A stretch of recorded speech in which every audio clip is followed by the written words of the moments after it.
సనాతన హిందూ ధర్మాన్ని కించపరిచే ప్రకాష్ రాజ్, సనాతన హిందూ ధర్మాన్ని కించపరిచే ప్రకాష్ రాజ్, సనాతన హిందూ ధర్మ దేవుళ్ళని కాపాడండి కాపాడండి కాపాడండి కాపాడండి కాపాడండి కాపాడండి కాపాడండి కాపాడండి కాపాడండి కాపాడండి నశించాలి నశించాలి నశించాలి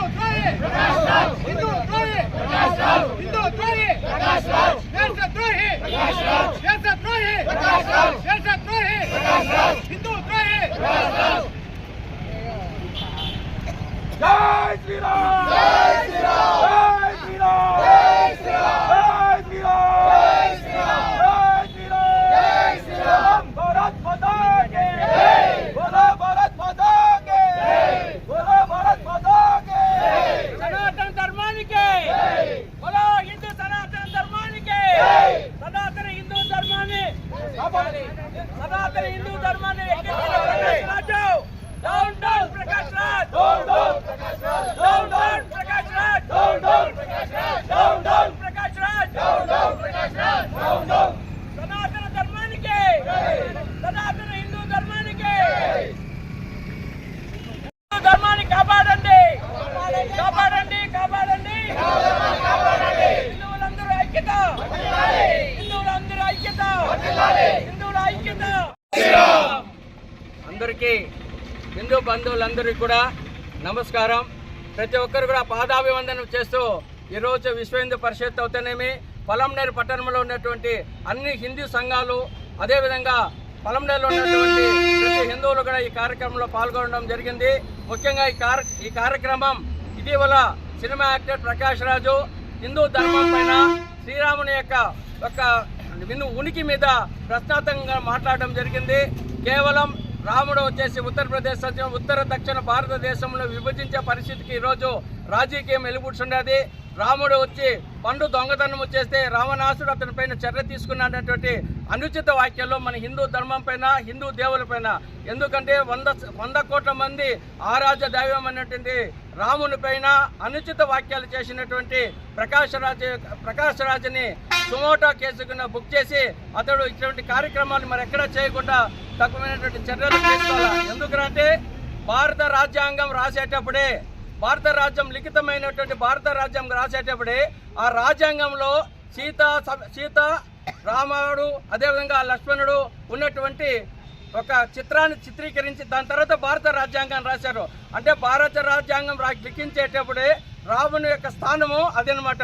ఈరోజు భారత రాజ్యాంగం పైనటువంటి రాముని కూడా అతన్ని ద్వేషిస్తున్నాడంటే దీన్ని సుమోటో కేసు కూడా తీసుకుని ప్రభుత్వం వాళ్ళపైన చర్య తీసుకోవాలి. అదేవిధంగా ప్రకాష్ రాజు చిత్రసీమ నుంచి కూడా బహిష్కరించాలి. ఏ యొక్క రంగంలో కూడా ఏ యొక్క లాంగ్వేజ్లో కూడా అతని సినిమాల్లో తీసుకోకుండా బహిష్కరిస్తే సమాజంలో తీసుకున్న అట్లా కాకుండా నిర్మాతలు జరగబోయేటువంటి సినిమాల్లో అతని కానీ ప్రొడ్యూసర్లు అతన్ని కానీ నటింపజేస్తే ఆ యొక్క సినిమాలను కూడా బహిష్కరణ చేసి అడ్డుకోవడం జరుగుతుంది. కావున చిత్రమండలి వాళ్ళు కూడా చెయ్యెత్తి దండం పెట్టి మిమ్మల్ని కోరుకుంటున్నాం.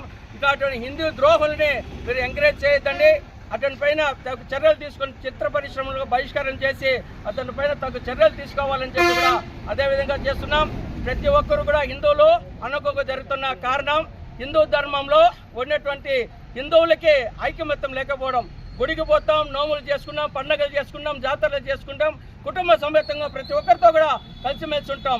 కానీ హిందూ ధర్మానికి ఏదైనా ఉనికికి ప్రశ్నార్థకరమైనప్పుడు ఏ హిందువు కూడా ఇంటి నుంచి బయట రాకుండా ఉండడం వల్ల మన హిందువులకి అందరూ కూడా చిన్న చూపు జరుగుతూ ఉంది. ప్రతి ఒక్కరు హిందువుని క్రిటిసైజ్ చేయడం, హిందూ దేవుని క్రిటిసైజ్ చేయడం చేస్తున్నాం. ఇతర మతస్థుల జోలికి ఇదే ప్రకాష్ రాజు ఇతర మతాల జోలికి పోయింటే ఈ పాటికి సౌంగా తేలి ఉండే పరిస్థితి. కానీ సిగ్గు చరము మానము హీనము లేనటువంటి మన హిందువులు ఇంటికే పరిమితమై వ్యాపారాలకు పరిమితమై మనకు ఉండిపోయిన దానివల్ల ఈ సనాతన ధర్మానికి జరిగినటువంటి లోటు జరుగుతుంది. ఇంకనైనా హిందువులు నిద్ర మేల్కొంటే కానీ హిందూ ధర్మాన్ని కాపాడుకోలేని పరిస్థితిలో మనం ఉన్నాము. కాబట్టి దయచేసి హిందూ ధర్మానికి ఏదైనా ఆపద కలిగినప్పుడు హిందువులందరూ ఒకటిగా కావాలని చెప్పి కోరుకుంటున్నాం. జై శ్రీరామ్. నిన్నటి రోజు ఒక దొంగ ద్రోహి, దేశ ద్రోహి అయిన ప్రకాష్ రాజ్ గారు నిన్న మాట్లాడిన మాటలు చూస్తే హిందువులకు అందరికీ నిన్ను చంపాలన్నంత ఉద్రేకం వచ్చినా నువ్వు ఎంత పరుంపోకుండా కొడుకు అంటే అంత పెద్ద పరుంపోకుండా కొడుకు తయారైనావు. హిందువులకి వాళ్ళందరిలో ఒక మనసాక్షి అనేది ఉంది. నువ్వు ఈరోజు మాట్లాడిన దీంతో మా దేశ ద్రోహాన్ని నిందిస్తూ ఇదే పవన్ కళ్యాణ్ గారి గురించి మాట్లాడతావు. పవన్ కళ్యాణ్ గారు ఈరోజు హిందువులు దేవాలయం గురించి కానీ సనాతన ధర్మం గురించి కాపాడడానికి ఈరోజు ఆయన ఉన్నారు. ఏ మతానికైనా ఏ కులానికైనా ఆయన అన్నదండలు చూపిస్తాను. నువ్వు దీన్ని కేవలం రాజకీయంగా తీసుకొని వస్తావు. నీ బతికేమో నీ రాజకీయమేమో దేశమంతా తెలుసు. నిన్ను ఫస్ట్ సినీ ఇండస్ట్రీ నుంచి బహిష్కరించి అదేవిధంగా దేశం నుంచి బహిష్కరించగా కోరుతూ దేశంలో ఉండే హిందువులంతా కలిసి వారిని బహిష్కరి ఎక్కడ కనిపిస్తామని చెప్పుతో కొట్టాలనేసి కోరుతున్నాను. జై శ్రీరామ్, జై శ్రీరామ్. ఈరోజు ప్రకాష్ రాజ్, సీనియర్ ప్రకాష్, మా తెలుగు, తమిళ, దక్షిణ భాష ప్రకాష్ రాజ్ ఒక చిత్ర పరిశ్రమ గురించి మాట్లాడితే బాగుంటుంది. కానీ ఆయన భారతదేశంలో ఆయన ఏం చేస్తానంటే అనవసర విషయాల్లో కలిగించుకొని ప్రభుత్వాన్ని అస్థిరపరచాలనే కుట్రలో భాగంగా ఆయన ఈరోజు హిందూ దేవుళ్ళని, హిందూ మనోభావాలని, హిందూ యొక్క ఆత్మగౌరవాన్ని దెబ్బతీసే విధంగా ఆయన మాట్లాడుతున్నాడు. ప్రకాష్ రాజ్ ఒక విషయం స్పష్టంగా చెప్తున్నాం. ఇప్పుడు జరుగుతున్నది మోడీ యుగం, నవభారతం. ఈరోజు హిందువులు అత్యంత చైతన్యవంతంగా ఉన్నారు. మీరు ఏమైనా మాట్లాడితే దాని పరిభాష తీవ్రంగా ఉంటాయని చెప్పి నేను ప్రకాష్ రాజ్కి దాని వెనుకున్న శక్తులకి మేము ఈరోజు హెచ్చరిస్తున్నాము. ఏంటంటే మహాభారత సూక్తి ఉంది, సమర్థవంతమైన పాలన ఉన్నప్పుడు దొంగలు దోపిడీదారులు వస్తారు. ఆ విధంగా ఈ దొంగలు దోపిడీదారులు లౌకికవాద పేరుతో శక్తులతో ప్రజల్ని రెచ్చగొట్టడానికి, ప్రభుత్వాన్ని అస్థిరపరచాలని అనేక రెచ్చగొట్టే ప్రసంగాలు చేస్తారు. దాంట్లో భాగంగానే దేవుళ్ళని విమర్శించడము, మన యొక్క ఆధ్యాత్మిక వ్యక్తులను విమర్శించడము, ఉన్నత వ్యక్తులను విమర్శ చేస్తున్నారు. కాబట్టి ఇది సరైన పద్ధతి కాదని చెప్పి నేను ఈ సభాముఖంగా తెలియజేస్తున్నాను. ఈరోజు హిందువులు తిరుగుబడే శక్తి వస్తుంది. హిందువులు గ్యారంటీగా ఈ విషయంపై చర్య తీసుకుంటారని చెప్పి కోరుతున్నాను. అదేవిధంగా ప్రభుత్వాన్ని అస్థిరపరచడం కాదు. ఈరోజు పవన్ కళ్యాణ్ కానీ నరేంద్ర మోడీ గారిని పదే విమర్శ చేసి రెచ్చగొడుతున్నారు. ఇది మంచి పద్ధతి కాదు. ప్రకాష్ రాజ్కి ఖచ్చితంగా సరైన బుద్ధి చెప్తామని చెప్పి తెలియజేస్తున్నాము. చిత్ర పరిశ్రమ నుంచి తెలుగు, తమిళ సినిమా నుంచి పూర్తిగా నిషేధించాలని నేను చిత్ర పరిశ్రమ అభిమానులకు చెప్తున్న ప్రకాష్ రాజ్ చిత్రాలని చూడొద్దండి, ప్రకాష్ రాజ్ చిత్రాలని బ్యాన్ చేయాలని నేను కోరుకుంటున్నాను.